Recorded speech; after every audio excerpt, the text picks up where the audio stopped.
Woo! Weak made strong. Thank you for joining me today on Market Faith. Wow.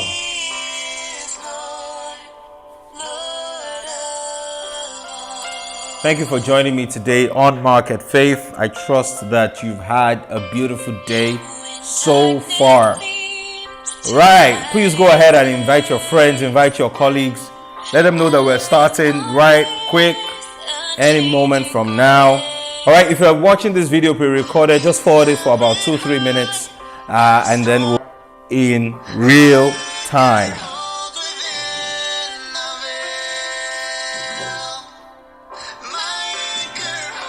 Thank you so much for joining. Thank you so much for joining. Thank you so much for joining. Thank you. Thank you. Thank you for joining.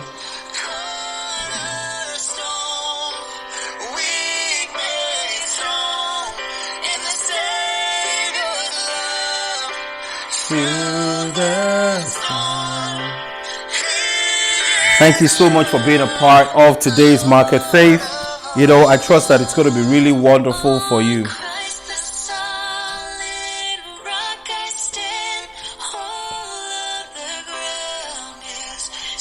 Go ahead and invite your friends.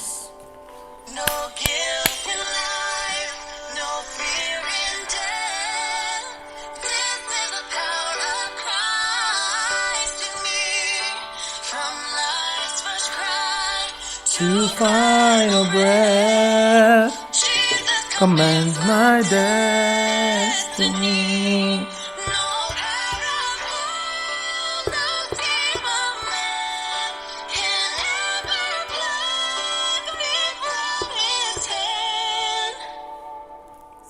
Till he returns or calls me home, Christ alone.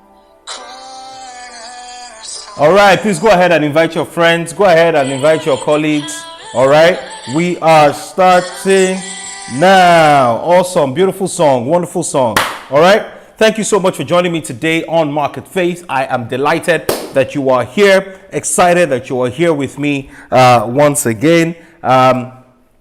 Today, I want to continue what we've been talking about, thinking for problem solving, thinking for finding solutions to problems. Very, very important things to talk about. And, you know, it's not one of those things that you hear a lot of people talk about, which is how exactly should you be thinking about your business? What kind of thinking should you be doing in your business? So today, I want to talk about systemic thinking, thinking tactics, right? Thinking how exactly to get things done. So here's the way I put it. If strategic thinking is about why and what, systems thinking is about how in a sustainable way. All right. And that's the key. How in a sustainable way. You know, one of the things I find is that many entrepreneurs are unable to take a break from their business. Many entrepreneurs are unable to,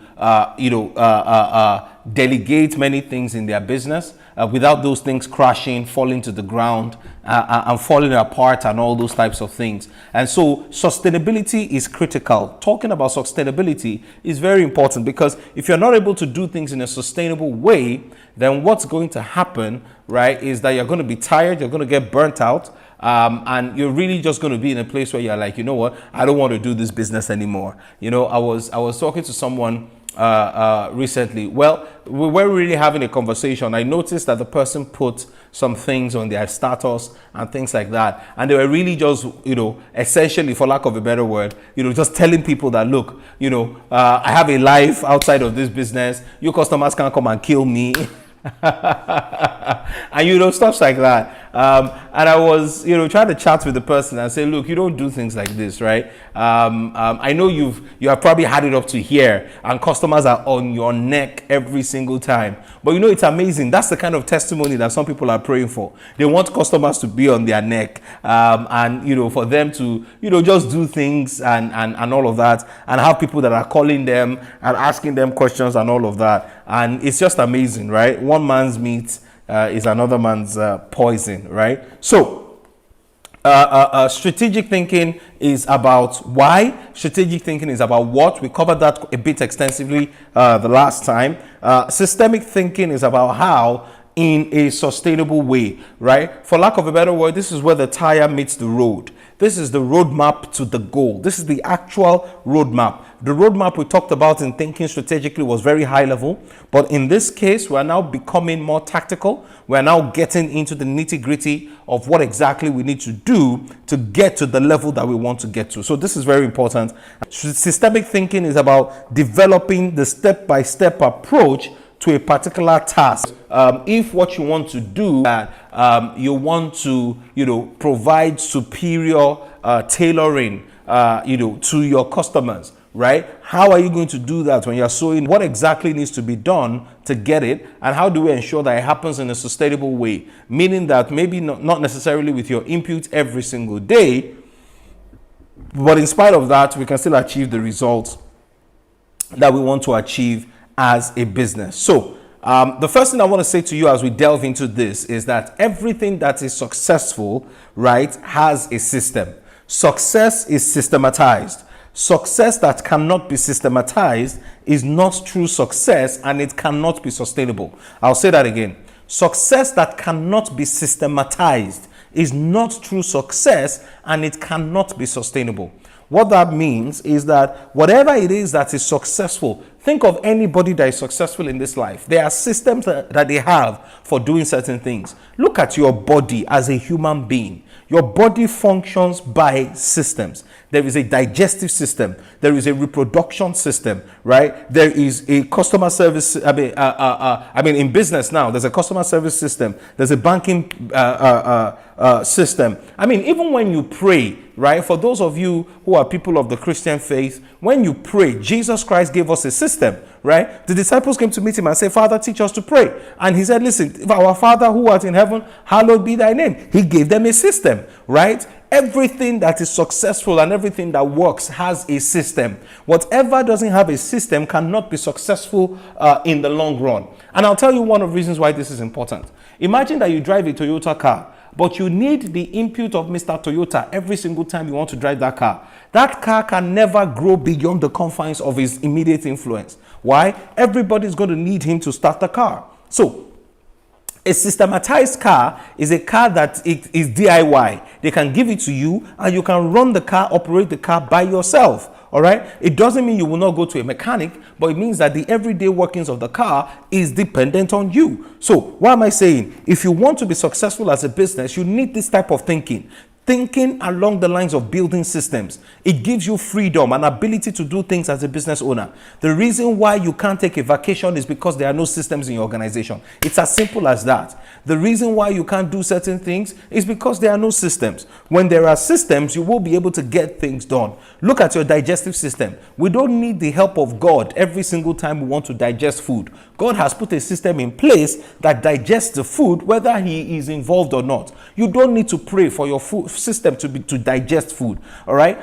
Thankfully, by God's grace, your portion is not such that you have an ailment or a disease that doesn't allow you to do that. Right. You don't need a system. A prayer to reproduce. You don't really need that. In reality, right, if you have sex with someone and is unprotected and all of that, most likely a child will come out of it. You don't even need to pray for it. All right. It's something that happens naturally as a result of a system that God has already put in place, a reproduction system. All right. So these are things that are critical and are important. A customer service system should work within your organization. A withdrawal system works in a bank. Prayer has a system to it. Our Father who art in heaven, hallowed be thy name. There is a system to these things. So you can't run a business that is not systematized. That business will forever depend on you, and you can't do anything. When you're on vacation, the business is on vacation, right? How do you build a system? How do you think systemically to ensure that you deploy systems into your organization, right? Let me also say this. Whatever it is that you have been doing and that you do consistently in your business requires a system. Everything you do consistently in an organization requires a system. For example, in most organizations, when you want to apply for leave, They don't come up with a leave process for you alone. There is already a system in place for coming up with leave. I mean, for applying for leave. All right. If you want to, apply for a refund for money that you spent on behalf of the organization, there is a system in place, right? You don't need to reinvent the wheel. Okay. So, whatever you will be doing for a long time within your organization requires a system. There is this statement that people make that fool me once, shame on me. No, shame on you. Fool me twice, shame on me. Now, why do they say that? They are saying that once you fool me once, by the second time I should have learned how you behave so that I will not be fooled again. Which is why they say shame on me if you keep fooling me. So if the first time you fooled me, it's shame on you because, I trusted you with character and all of that, and you showed that you didn't have any of those. But if you continue doing that, then I'm becoming the fool because now I consistently trust you when I know that you are not a trustworthy person. All right. So it's very, very important, right, that you build systems within your organization. Anything that happens regularly is no longer an excuse for failure. I'll say that again. Whatever happens regularly is no longer an excuse for failure. So whenever I have, colleagues working with me in the office and I ask, why did you come late? And somebody says, oh, it's because there was traffic. I said, listen, before you were born, there was traffic. Now that you are here, there is traffic. After you go, there will still be traffic. Whatever happens all the time, whatever happens, whether you like it or not, cannot be the reason for failure. Imagine somebody says that, the reason why I failed in life is because it rains. I mean, you can't say that. You can't say that, right? You can't say that the reason why you failed in life is because the sun, sets in the morning, rises in the morning and sets in the evening. You can't say that. That was there before you were born. So what that means is this: if it's something that occurs every single day, you have to build a system around it and work yourself around that system to be able to achieve the objective that you want to achieve. All right? I mean, you can't say, for example, if you live in a third world country and you say the reason why I failed in life is because, they always take power, in my area or whatever. You can't say that, right? That has been there even before you and I were born. Those were issues that were there before you and I came into the world. So what am I trying to say to you? Whatever happens regularly and consistently needs a system. And that cannot be the reason for failure. That cannot be the reason and an excuse for things not getting done. Why? Because those are things that happen whether you breathe or not.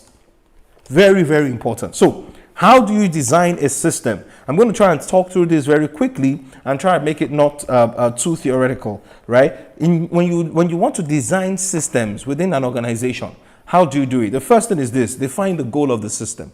What are you trying to achieve? What is the goal? What is the objective? What do you want this particular system to achieve? So, for example, if you want a system that helps to ensure that sales are captured into a computer every single day, right? You want to define the process for that, right? You want to have a computer. You want to have, the software inside the computer. The items are already in the computer so that when you scan an item, those things come out. That is a system that you're putting in place to ensure that sales is captured or sales are captured on a daily basis into a particular device or into a computer. So you want to define what is the goal of that system. You don't just design a system for designing's sake. You must first of all establish the goal, and that goal will have been established in your strategic thinking. That's why it's important. So if you haven't watched the video on strategic thinking, I encourage you to go back and watch that video, right? So you start from your strategic thinking, you develop the goal, and you refresh yourself with that goal. Then the second thing is this: you draw out each step in a box and connect with arrows. In other words, when you have identified the goal that you want to achieve, then you draw boxes. I mean, in my days in consulting, we call it brown paper, right? Brown paper is imagine you have a wall and you have boxes, right, with an arrow, then a box with an arrow, then another box, right? In the first box, maybe you have, how you start the particular process, right? Let's assume that this is the process of taking an order, right, from a customer who wants a delivery to be done, right? The first step is, customer calls in. The next box is, ask the following questions. You've already pre-listed the question, right? The third step is, collect your payment. The next step is, so You get the picture, right? Draw out that thing as much as possible. We're talking about how to put systems in place within your business. So draw out each of those steps. Every box represents a step, right? In that system, in that process. So when you look at your digestive system, the first thing is that the food reaches the digestive system. Then it goes from a particular place into another place where it is broken down. Then in that place, it goes into another place where it is passed to somewhere else. You know, it's a system like that works, all right? One of the videos I'm going to do, you know, in a few weeks is I'm going to have a board and I'm going to draw these things for you in a way that you can see how exactly it works. But for the purpose of this conversation, right, just create boxes, right? Box 1, box 2, box 3. The connection between box 1, box 2 has to follow after box 1. You can't put box 2 after box 3. So 2 has to follow 1, 3 has to follow 2. It happens like that in a sequence. It happens like that. Things work within your organization. One of the things this thing does for you is that the day somebody new joins you, you don't have to go through a whole series of training all over again. If you give them both the problem of leave. If in your organization, sales records is never supposed to be at it happen and the sales records has become an, that's a very important thing, right? And there's a big difference in the way you think when you think as a systems problem solver rather than just solving one problem at a time, all right? So never just address the problem, address the system that deals with that problem. So systems deal with problems, right? Not people, okay, right? When in every good organization, the system will deal with offenders, not necessarily people. In other words, in a great organization, HR is not the one that will tell you that you are under a particular punishment. The system will have already defined it that whenever you do this, this is the punishment for it. It's not about whether HR likes you or HR doesn't like you. The system already defines what the answer is for whatever problem. So when people come late to the organization, right, it's not about writing and filling attendance. Yes, you can do that to understand what time people clocked in a day. But the punishment for clocking in late has already been defined. It's not about whether HR likes you or HR doesn't like you, right? The same way, right, if you have sex with someone, a child will most likely come out of it. It's not God that did you. It's not God that didn't do it. It is a system that is already in place. You activated the system and the consequences of activating the system just showed up. That's what it is, all right? So it's not about somebody liking you or somebody not liking you. It's just a system that is in place that you have activated based on certain things that you have done. Right? And that's the way great organizations are. In great organizations, systems solve problems, not people. Systems solve problems, not people. All right? So why? Because they put systems in place that solve certain kind of problem. Of course, they are, you know, and we'll talk about this the next time, which is critical thinking, solving problems as they arise. There will be those problems that are not related to the system. And we'll talk about how to deal with that from next week. All right? So, but it is very, very critical to understand. Systems will deal with recurring problems, not people. When there are problems that usually recur, systems deal with it and not people. The last thing I will say to you today is this before I close. Whatever you do in designing your system and thinking systematically, try not to do it alone. Try as much as possible to carry your team along in this process. The reason why is that their ability to buy in is a lot better when you carry them along. Their ability to be part of it and to feel like they are part of the organization is a lot better when it feels like they are being carried along, right? And they'll be able to do a lot more. They understand the system and they'll be able to deliver what you want in your organization. I hope that has helped you and that has helped your business. Please give me your feedback. Let me know what you think. And I look forward to hearing from you sometime soon and seeing you again. Thank you so much for joining me today on Marketfaith.Online. God bless you.